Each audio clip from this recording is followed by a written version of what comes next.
और शेषावतार में अवतरित हुए, फिर पाताल मार्ग से चले गए बैकुंठ क्षीर सागर।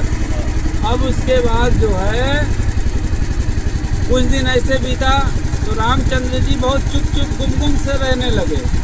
तब जो उनके कुलगुरु वशिष्ठ थे वो राम जी से कहने लगे कि क्या हुआ राम, क्यों मतलब इतने शांत हो। तो राम जी कहने लगे कि गुरुवर अब हमें यहाँ अच्छा नहीं लगता। बोले क्या हुआ। बोले पहले हमारी सीता चली गई छोड़कर, अब हमारा प्राणों से प्यारा भाई चला गया छोड़कर, और अब हम यहाँ नहीं रहेंगे, अब हम भी अपने आप को सरयू जी में त्याग देंगे। वो बोले कि देखो राम, आप हो अयोध्या के राजा और हम हैं अयोध्या की प्रजा, और राजा जो कहता है वो प्रजा को मान्य है। आपको जो अच्छा लगे, जो ठीक लगे, क्योंकि वो त्रिकालदर्शी थे, वो जानते थे कि इनका समय आ गया है। अब जब रामचंद्र जी वहाँ से निकले तो यहाँ से 1 किलोमीटर आगे पड़ता है मीरन घाट। मीरन घाट पे 3 लोगों को मना कर दिया। वो 3 लोग कौन कौन थे? हनुमान जी, विभीषण जी और जामवन जी। कारण क्या था?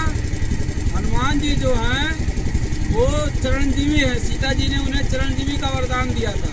और उसके बाद राम जी ने कहा कि हनुमान अगर आप चले जाओगे तो राम को कौन जानेगा, राम का गुणगान कौन करेगा, आप यहीं रहो और अयोध्या प्रवास करो। तब हनुमानगढ़ी जो बना हुआ है सबसे ऊंचा स्थान उन्हीं का है।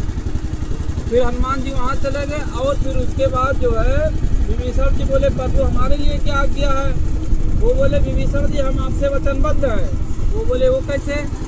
वो बोले जब आप हमारे पास आए थे समुद्र तट पर, तब हमने आपको वचन दिया था कि विभीषण आपको हम लंका का राजा बनाएंगे।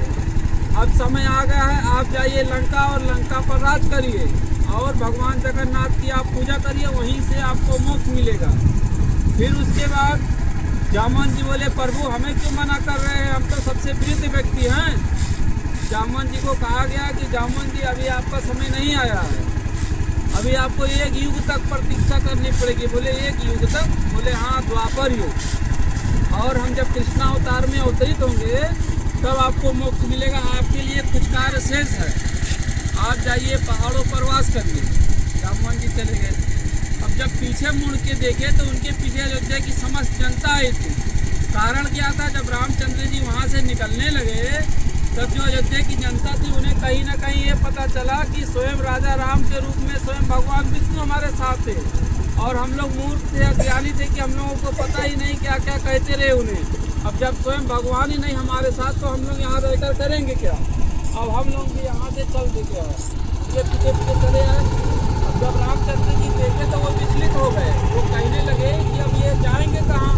तब ब्रह्मा जी का आह्वान किया, ब्रह्मा जी को बुलाया। जब ब्रह्मा जी प्रकट हुए, ब्रह्मा जी कहने लगे कि आज्ञा प्रभु। तो ब्रह्मा जी से कहने लगे रामचंद्र जी ये ब्रह्म जी ये बताइए ये कहाँ जाएंगे, हमारे भक्ति भाव में आए हैं, हमारे मोह माया में, ये हमारे भक्त गढ़ कहाँ जाएंगे। तो ब्रह्मा जी कहने लगे कि प्रभु इसकी चिंता आप मत करिए, इसके लिए हमने बंदोबस्त कर रखा। तो बोले कैसा बंदोबस्त? बोले प्रभु आपने इनके ऊपर 11,000 वर्ष तक राज किया है, और प्रभु आप हैं इनके राजा, और एक राजमाण किया है। ये प्रभु ब्रह्मलोक के बगल और स्वर्गलोक से ऊपर इसका स्थान है। ये जितने भी लोग हैं सारे कोई न कोई पुण्यात्मा है। रामचंद्र जी कहे ठीक है। अब जब रामचंद्र जी यहाँ आए थे तो ये जो मंदिर है ये बिना अस्त्र शस्त्र के राम जी के मंदिर है, धनुष बाण नहीं लिए हैं इसमें। फिर यहाँ से जब आगे बढ़े तो भगवान शंकर की उन्होंने पूजा की, वो पौराणिक शिवलिंग आज भी स्थित है। फिर उसके बाद जहाँ उनका चरण चिन्ह बना हुआ है गुप्तगढ़ी मंदिर के अंदर, वहीं से खड़े होकर जैसे जल में प्रवेश किया ऐसे भगवान विष्णु के रूप में प्रकट हुए। फिर उसके बाद जो उनके दोनों भाई थे भरत और शत्रुघ्न, वो दोनों लोग उन्हीं में समा गए। वजह क्या थी? वो जो भरत जी थे वो शांति के प्रतीक थे, यही कारण था वो शंख के अवतार थे। और शत्रुघ्न जी जो थे शत्रुओं का नाश करने वाले सुदर्शन चक्र थे। अब उसके बाद ब्रह्मा जी ने उनका विमान मंगाया गरुड़, गरुड़ पर यहीं से विराजमान हुए और चले गए बैकुंठ क्षीर सागर। फिर उसके बाद जो उसके पीछे जनता आई थी वो राम सीताराम कहते हुए पानी में चली गई, और उनका जो शरीर था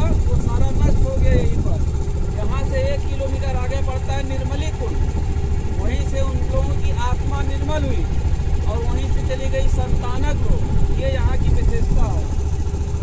जिसको शमशान घाट कहते हैं वही होगा ना वो। हाँ? शमशान घाट। शमशान घाट वो यमराज जी वहाँ से गए थे ना, यहाँ से 3 किलोमीटर आगे पड़ता है। यमथरा बोलते हैं उसे। जमथरा। धन्यवाद। इसमें सारी बातें जो है मतलब धारावाहिक पे नहीं दिखाई गई है ना। अब जैसे मणि पर्वत है